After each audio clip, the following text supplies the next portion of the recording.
Good evening, everyone. This is Professor York, and I want to put together this short piece on scope.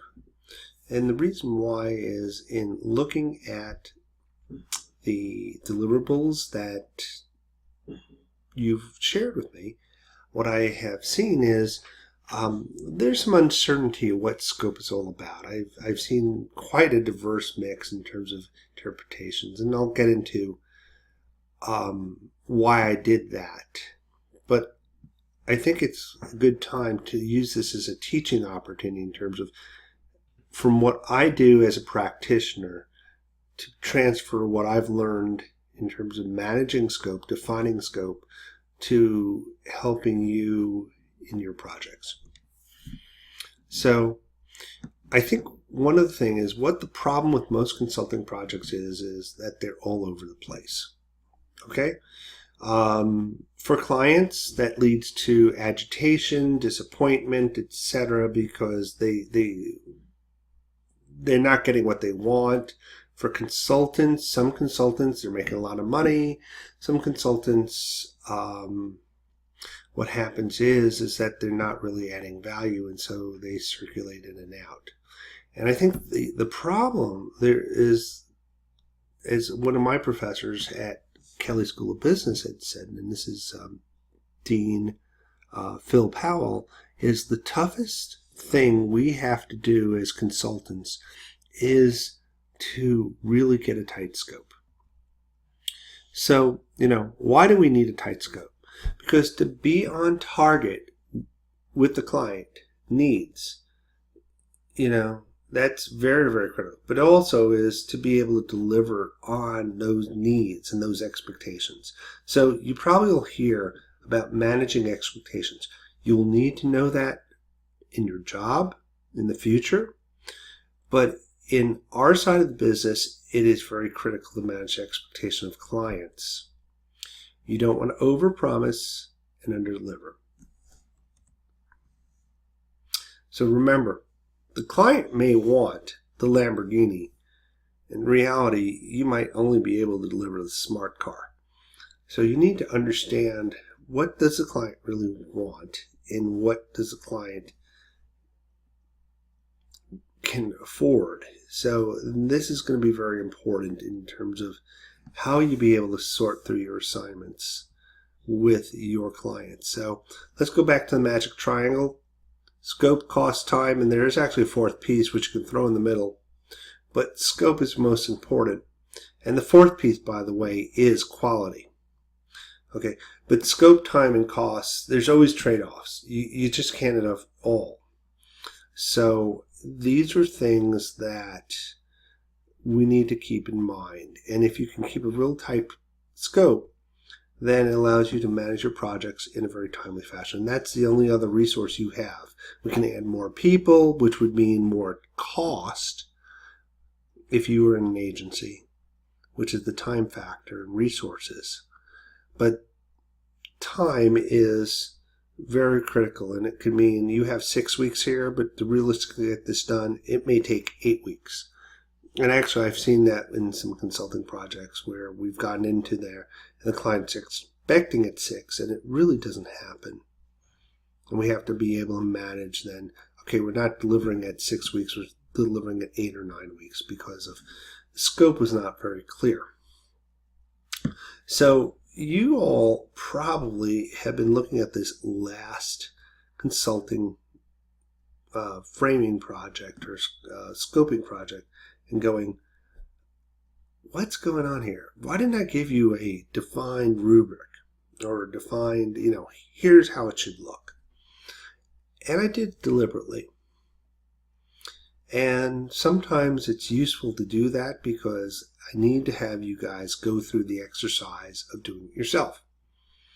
And the analogy I like to use is either one, being caught in a whiteout. So for those who've lived in the Midwest or in the Northeast, this time of year, very easy to get lost in a snowstorm. Been there, done it a few times. In fact, I did in Southern California when I was driving from the Palms to the Pines on April Fool's Day, and that's another story we can talk about in class. But the point is that when you get caught in a whiteout or a fog out, I've done that trip from Paso up to San Francisco a few times through Monterey County, is that to understand how clarity with projects can lead to success, it's very frustrating. You need to understand that. And if you don't understand where you're going, it can be very frustrating. So let me give you some pieces that can help for making good scope. You need to frame it. You need to define objectives and deliverables. And the bottom line is it needs to be clear and tight. So always keep that in mind. Client will want more than you can deliver, and what you need to do is tighten it down. So let's talk about frame. And this is a very good example because this comes from Harvard Business Review from this month's issue. Great article on are we solving the right problems? And it really gets into the whole concept of framing. So the situation, you go into many old buildings, elevators move slow. Now, interestingly, if you're in an elevator, you don't really perceive the slowness. But when you hear about where the problem comes from, is because you're waiting. So people will say it's too slow because they're waiting, the waiting time is, and that's a big issue.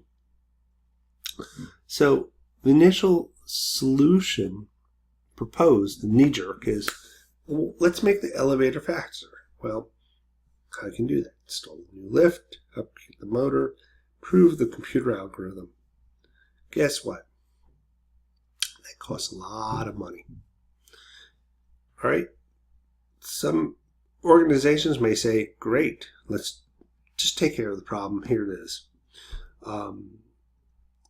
Some may say, wait a second.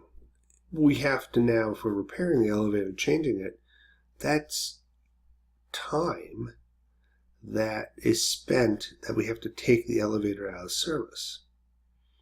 And if we take the elevator out of service, guess what happens? What happens is that you cannot get people to their offices. Now your renters are not happy because they can't get to work, or if they have to get to work, they have to climb the stairs. So that doesn't become a very feasible solution set. So maybe rather than looking at that being the solution, maybe consider framing the problem different. That's what happened in this Harvard Business Review article. They said, rather than it being too slow, maybe the issue is that the wait that people have to get the elevator. And I've been in many hotels where I've waited forever. It is annoying. But guess what? Our solutions are different. We're addressing the annoying issue as the problem. And you can address it with various, what I call queuing strategies. And if you're not taking operations management, what you realize is that you can deflect people's sense of time with a variety of techniques. Putting up a mirror, playing music, put a hand sanitizer, have other things, menus, whatever it might be, just to, for a better word, distract the individual who needs to use the elevator from the problem at hand. And they do this actually in the restaurant business, so I think it's a pretty elegant solution that is there. So sometimes what you need to do is just look at the frame. I'll give you an example of what group I worked with 2 years ago as we were working with the senior management of the H. Lee Moffitt Cancer Center in Tampa, Florida. And we took a very broad scope, as you can see in the charge. And it is very, very broad. In fact, I'll be very honest, we proposed that to them. It says, you want this done, it's going to be not 10-minute presentation, but it's going to involve more than the time we have, and it's probably going to involve even just our presentation, maybe a half day, full day. So you look at the cost and time, just the executives, in terms of what we'd share, it just would not be realistic, both financially as well as time. But what we did was we reframed the question, and we framed it more from a business vantage versus a scientific or clinical vantage. And rather than looking at it from 5 to 10 years, we tried to look at a shorter time period. So we tried to make it much tighter, and and in a business perspective, because the question was asked by the chief operating officer, and what the question was what should we be doing in positioning ourselves in this competitive oncology marketplace in Florida, relative to our research and operations, relative to new therapeutics that will be coming out that we could leverage as a competitive advantage. And we're not necessarily looking at 5 to 10 years, we're looking at maybe 3 years. So by doing that, we really tightened down what we could do, and we were able to give them actually 3 very good recommendations, of which one they actually implemented, which we feel pretty good as consultants, because when clients can actually take something and run with it, they know you've done your job. So what about those objectives? So we talked about frame. Let's talk about objectives. And to a few of you sent me emails. You've seen, and you've probably seen my comments, to blank, to do. So objectives are action statements to define specifically what to do. Do this, explore that, identify. And as you can see, it keeps us on target. It doesn't move us off target, but we're trying to dial in. We need to be specific. And being specific means you need to be smart. So you've seen some of my comments that talk about SMART: specific, measurable, attainable, or actionable, relevant, and time-based. And so that would be my recommendation when looking at your client issues, is start the process and try to think about it from the objectives of, are we specific? Can we measure it? Can we attain it? Especially when you got 6 or 7 weeks. What you lay out there is what you're going to live with. And that gets to the next thing you have to live with. Once you've got your objectives, what about your deliverables? I have a few things in terms of hard deliverables, and they are the agreed upon work products. They're measurable. They're tangible. They're research data, marketing plan, branding profile, marketing campaign, etc., etc. So you need to think about these things, because that at the end of the day is what you are providing. As a consultant, you're providing recommendations and research, a rationale for why they should be considering a change of action. From an advertising marketing standpoint, you may be providing market research, give them some insight to a market target area potential that's there. It may be also in terms of, what's going in terms of pricing in a marketplace, and then specific actions that should be taken relative to the competitive mix. Or it could be a marketing plan that includes the 5 forces that ultimately talks about positioning. Or it could be branding. How do we brand our product? Looking at concept first rather than going to execution with a wine label. Or a marketing campaign, which is really, a short-term, very focused program that I'll talk about in another lecture that really can help move the needle. Many of our clients are very tactical in nature, and they don't understand that you need to have really, really strategic thought around the deliverables, and you need to be, as a consultant, very specific about those deliverables. So here's an example. When you build a house, there's certain milestones, and this will be helpful because you have project plans. So milestones are going to be key things you're going to be shooting for. But the reality is the deliverables, there are specific endpoints that you're shooting for. So milestones are time, deliverables are what we want as output. So as you see, architectural drawings, the building and the kitchen are defined, tangible deliverables. So think about that. So I'll close out with just a few real-world examples. And here's one that I did with one client just last fall. And what we were doing is doing background market research. The client basically wanted to answer the question of, we're thinking about 3 or 4 different indication areas for this delivery system of a drug and a active pharmaceutical ingredient that's in what we call early stage. So we're talking not even before getting to humans. So what they want to know is they want to know where they invest and focus their efforts.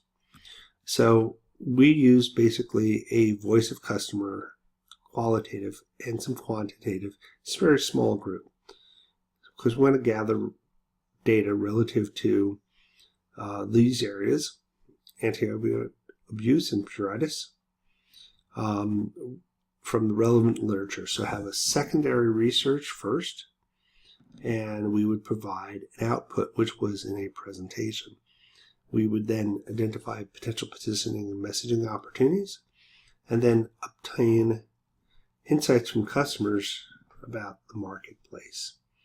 And so, as you can see, we gave very specific deliverables in terms of what our scope of work would be, in terms of what we would do, who we would engage, that was there. What's interesting here is our outputs or deliverables for this actually was just, reports that came from the research, so the data. The client came back to me and said, I want you to present to the CEO and the Senior Vice President of R&D. I said, that isn't really within the scope of work. I mean, I'm more than amenable, but we'll need to discuss in terms of how you want to work that out. And so they were able to work that out in terms of time that would be spent both in presentation but preparing for that presentation. So they got value in the presentation at the end of the day, and we as an agency were able to make sure that we managed our resources and got return on our resources. Here's another example. This deals with actually a publication just recently. It's a project I'm working on with a startup, actually not too far from the other place that I had in example 1. And I was negotiating with the CEO about his needs around writing up some, we'll say, very early stage studies. And he had limited budget, in fact, to the point that we had to make a major concession to him. So with that, we basically, when you do that, when people tighten, and you got to take this as a take home, whenever you tighten, there's no free lunch. What happens is if you go for a discount, what will happen is something will be cut back. So we just tightened up our full service paper that we would do, which includes multiple rounds of review. It includes our submission. It includes dealing with the peer review comments. And we just gave them the basics. We will write the paper, review the materials, and have an editor and go through 2 rounds of review internally before external submission. And we would not submit the paper. They'd get 2 papers. Okay? Then they could make the decision. I get a call from the CEO a week ago. Oh, can you submit the paper? I explained to him, I says, we agreed upon this. And if you would like to do, I'm more than happy to, but it's going to involve a few hours of work. Okay, and if you're all right with that at this rate, they'll be more than happy to take that load off you. And the client was like, fine, great, I'm happy, I'm busy, I have to deal with the board. So, yeah, that's where there's a win-win situation. So let me just sort of review quick bottom line in terms of things. And really the bottom line is going back to this construct that we have, which is if you don't frame it properly, your inability to frame will lead to really some challenges to project success, because you have to have your objectives and your deliverables. You have to have those things sort of follow in line. And through this process, you make sure that you're communicating with your client, because you need to have them buy in, which I think that's part of this next round, is to review your updated scope and to get client buy-in and signature. So hopefully this gives you some clarity around scope. I know it's a challenge. As I said, one of my most respected business school professors says it's one of the most challenging things. You don't want it to be too complicated, but you need to be focused and specific, and you need to be concise when you put it together. It's important because you need to manage the client expectations, and perception of what it makes for success. From a business side, you need to manage that, because from an agency side, you have to manage resources that are going towards a particular project. And from an agency side is you want to maximize your return for the resources that you're expending. So this is a really good exercise in terms of starting to think not just about taking care of the client, but how do we maximize the value to the client, but also to the agency. And think about it. It's something that can do both in an agency, but in a job. I'll leave you with that thought. Think about how you could be able to use it as a negotiating tool as you have certain assignments come back, so that the perception is that you create value because you're able to address needs, and you don't overpromise. You underpromise and overdeliver. Okay, got to run from here. See you on Monday. Enjoy hopefully you've enjoyed this and you've gotten a few pearls.